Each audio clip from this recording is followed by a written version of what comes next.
Hello students, welcome back to my YouTube channel mathematicians. और आज हम एक्सरसाइज 12.1 के क्वेश्चन नंबर 2 को करेंगे। तो इसमें भी फैक्टराइजेशन है, फैक्टराइज द फॉलोइंग।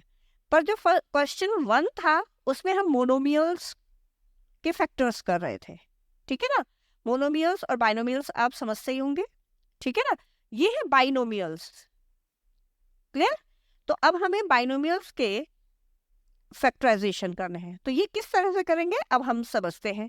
देखिए, फर्स्ट पार्ट है 7x माइनस 42। अब हमें इसमें ढूंढना पड़ेगा कि क्या हम कॉमन ले सकते हैं, है ना, या किन के हम फैक्टर्स कर सकते हैं। तो देखिए, 7x तो सिंगल है, यही इसी में ही है ना। 7 और 42, 7 की टेबल में 42 आता है, तो हम क्या करेंगे, 7 को कॉमन ले लेंगे, ठीक है। तो 7 को हम ले लेंगे कॉमन। अब 7 1 जा 7, तो 1 तो हम लिखते नहीं, तो यहाँ पे बच जाएगा x, माइनस को रहने देंगे। अब 7 का टेबल बोलेंगे 42 तक, तो 7 6 जा 42, ठीक है। तो बस अब इसमें यही आंसर हो जाएगा, इसके जो फैक्टर्स हो गए ये यही आंसर हो गया। इससे आगे हम कुछ इसको सॉल्व नहीं कर पाएंगे, तो यही आंसर हमारा निकल आएगा, ठीक है। तो यही है फैक्टर्स, क्योंकि इससे आगे जब हम सॉल्व ना कर पाए, इससे आगे आंसर कुछ निकल ना पाए, तो वही हमारे लास्ट फैक्टराइजेशन होता है, क्लियर।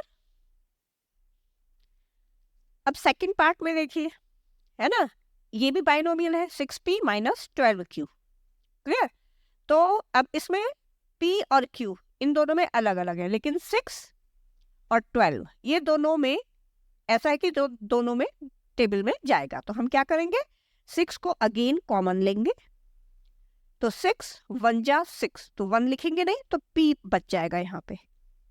फिर माइनस का साइन लगाएंगे, 6 का टेबल बोलेंगे 12 तक, 6 2 जा 12, ठीक है। और q इसके साथ रहेगा ही, ये है ना। तो यही अब देखिए, इसके आगे और फैक्टर्स नहीं हो सकते इनके, क्लियर। तो ये आंसर आ जाएगा, ठीक है। तो मोनोमियल्स में आपने देखा कैसे फैक्टर्स करते हैं, और बाइनोमियल्स में हम किस तरह से फैक्टर्स करते हैं, ठीक है। नाउ थर्ड पार्ट, अब यहाँ पे भी हमें यही देखना है कि किन किन को हम एज अ कॉमन ले सकते हैं, ठीक है। तो देखिए, 7 और 14 एक ही टेबल में आते हैं, तो एक तो 7 कॉमन आ जाएगा। अब देखिए यहाँ पे ए स्क्वायर मीन्स a इंटू ए, है ना, 2a है, मतलब 2 टाइम्स a लिखेंगे यहाँ पे a। तो a यहाँ पे एक टाइम है, तो एक a को हम कॉमन ले सकते हैं, 7a को हम कॉमन ले लेंगे, ठीक है। तो अब देखिए, 7 1 जा 7, 1 लिखेंगे नहीं, a 1 जा a, मतलब a स्क्वायर में से एक a बाहर आ गया है, तो अंदर एक a बच जाएगा, ठीक है। प्लस अब 7 2 जा 14, ठीक है। और ये a ऑलरेडी हमने बाहर लिया है, तो यहाँ पे सिर्फ 2 आएगा। अब हम क्या देखेंगे कि इसके आगे हम फैक्टर कर सकते हैं, बिल्कुल भी नहीं कर सकते। अब आगे क्या करेंगे, है ना, तो यही हमारा आंसर आ जाएगा। नाउ फोर्थ पार्ट, अब देखिए 16 और 20 है, तो इसमें ऐसा तो है नहीं कि 16 की टेबल में 20 आता हो, तो हमें कोई एक ऐसा टेबल ढूंढना पड़ेगा जिसमें कि 16 भी आए और 20 भी आए, है ना। तो वो कौन सा टेबल होगा, वो होगा 4, ठीक है। तो हम 4 को कॉमन ले लेंगे एक तो। अब देखिए, मिनिमम z 1 है, तो एक z तो बाहर ही आएगा, क्योंकि यहाँ पे भी z है ना। तो z जब दोनों में है, तो और सबसे कम वाला z कौन सा है, z जो सिंगल है, ये बाहर आ जाएगा, क्लियर। तो अब बचा है यहाँ पे माइनस, ठीक है ना। तो ये माइनस हम अंदर ही रहने देंगे, ठीक है। तो हम क्या करेंगे, 4 4 जा 16, ठीक है, 4 जा 16, है ना। और अब ये माइनस, यहाँ पे प्लस था, फिर माइनस करेंगे तभी माइनस होगा, प्लस माइनस माइनस, ठीक है। तो यहाँ पे आ जाएगा माइनस, ठीक है। प्लस, अब प्लस का साइन लगाएंगे ये बीच वाला, फिर 4 5 20। अब z एक तो बाहर आ गया तो कितने बच जाएंगे z यहाँ पे 2, तो z की पावर 2, ठीक है। और इसके आगे अब कोई फैक्टर्स नहीं हो सकते, तो ये आंसर आ जाएगा। बहुत इजी है, क्लियर, बस समझने की बात है आप लोगों की। नाउ फिफ्थ पार्ट, अब अगेन 20 और 30 अलग अलग है ना। ऐसा तो नहीं है कि 20 की टेबल में 30 आता हो, तो हमें कोई ऐसा टेबल ढूंढना है जो दोनों, जिसमें ये दोनों आते हो। तो 10 का टेबल है, इतना तो सबको पता ही होगा, तो 10 बाहर लेंगे। अब ये लेने हैं, अब यहाँ देखिए L और M सिंगल सिंगल है, इनको हम बाहर ले लेंगे क्योंकि यहाँ पे भी LM है, इसमें हमें काउंट करने की जरूरत नहीं। जो मिनिमम है बस ये देखना है कि दोनों में होने चाहिए ताकि हम कॉमन ले सकें, तो LM बाहर ले लेंगे। अब हमें देखना है 10 2 20। अब देखिए एक L बाहर आ गया तो एक L अंदर बचा। M यहाँ पे भी सिंगल है, यहाँ पे भी सिंगल है, तो यहाँ हम नहीं लिखेंगे। प्लस 10 3 30। अब देखिए A है ना, A सिर्फ यही था तो हमने कॉमन नहीं लिया है ना। तो A, अब L और M ये बाहर आ गए थे, ठीक है, तो बस ये आंसर आ जाएगा, क्योंकि इसके आगे अब हम फैक्टर्स इनके नहीं कर सकते हैं। नाउ सिक्स्थ पार्ट, अब यहाँ पे 5 की टेबल में 15 आता है तो 5 ही कॉमन लेंगे। अब देखिए एक्स स्क्वायर x है तो मिनिमम वाला हम x ले लेंगे, y और y स्क्वायर है तो मिनिमम y वाला ले लेंगे, ठीक है।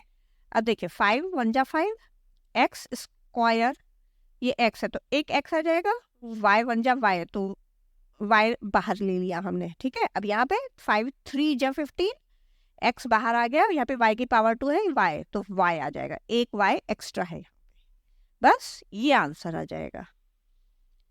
होप अब आपको ये समझ में आ गए होंगे, क्लियर। तो अब तक बच्चों हमने यहाँ पे बाइनोमियल के फैक्टराइजेशन किए जो कि इजी थे। अब ये देखिए, ये इनको हम ट्राइनोमियल्स भी बोल सकते हैं, पॉलिनोमियल्स भी बोल सकते हैं, दो से ज्यादा जो भी है वो सब पॉली में भी आ जाते हैं, और कभी कभी बोला जाता है ट्राइनोमियल्स भी बोल सकते हैं हम इन्हें, है ना। तो अब यहाँ पे भी सेम मेथड वही लगेगा कि हमें यहाँ पे तीनों में देखना है कौन सी टेबल में आते हैं तीनों, 5 की टेबल में, तो 5 बाहर ले लेंगे, ठीक है। अब A B C तीनों अलग अलग हैं तो हम किसी को भी कॉमन नहीं ले सकते, तो बस 5 को बाहर लेंगे। 5 2 10 A square minus 5 3 15 B square plus 5 4 20 C square, clear, बस ये आंसर आ गया, ओके। अब नेक्स्ट पार्ट ये है कि 4 4 4, तो 4 हम कॉमन ले लेंगे, तीनों में 4 कॉमन है। अब A square A B C A, it means A तीनों में दिख रहा है तो A हम कॉमन ले लेंगे, क्लियर। माइनस को हम अंदर ही रहने देंगे। अब 4A है ना, आ गया तो एक A बच गया तो माइनस A प्लस 4 1 4 और A भी बाहर आ गया तो B बच गया यहाँ पे, माइनस 4A ये बाहर आ गया तो क्या बचा है C, बस ये आंसर आ गया। अब देखिए 9th पार्ट में न्यूमेरिक टर्म कुछ भी नहीं है, ठीक है ना, तो यहाँ पे हमें इन्हीं को देखना है, XYZ तीनों में है ना। तो मिनिमम देखिए x है, y है और z है, तो हम इन तीनों को पहले ले लेंगे कॉमन, ठीक है। अब देख लेते हैं x, यहाँ पे x स्क्वायर है तो एक x बचेगा, yz अकेला अकेला है तो नहीं बचेगा, प्लस अब यहाँ पे x और z अकेला अकेला है तो ये तो नहीं लिखेंगे, लेकिन y की पावर 2 है तो एक y आ जाएगा, प्लस अब यहाँ पे देखिए x y सिंगल सिंगल है वो तो बाहर आ गए, z यहाँ पे 2 है तो एक z बचेगा अंदर, और ये हमारा आंसर आ जाएगा, क्लियर। अब है 10th पार्ट, इसमें देखिए, इसमें देखेंगे A B C ये तो तीनों अलग हैं, इनको तो हम कॉमन नहीं लेंगे, x y z को भी कॉमन नहीं लेंगे, x y है तो x y लिख लेते हैं पहले, एक एक तो होंगे ही, है ना। अब एक को तो लेना ही है, x की पावर 2 है तो एक x ले लेंगे, y को रहने देंगे क्योंकि y सिंगल हो गए, प्लस b तो लेंगे ही, x1 है और y 2 है तो y एक लिख लेंगे, प्लस अब c लेंगे, xy, अब यहाँ पे z बच जाएगा। ठीक है, तो बस ये आंसर आ गया। तो बहुत इजी है बच्चों, कोई ज्यादा हार्ड नहीं है ना। बस इनको इसी तरह से करते चले जाइए, प्रैक्टिस करेंगे, उसके बाद कभी भी करेंगे आपको भूलेंगे नहीं ये सम्स। ठीक है ना। तो चलिए आज की वीडियो यहीं तक, फिर मिलते हैं आपसे नेक्स्ट वीडियो में। Till then take care and good bye.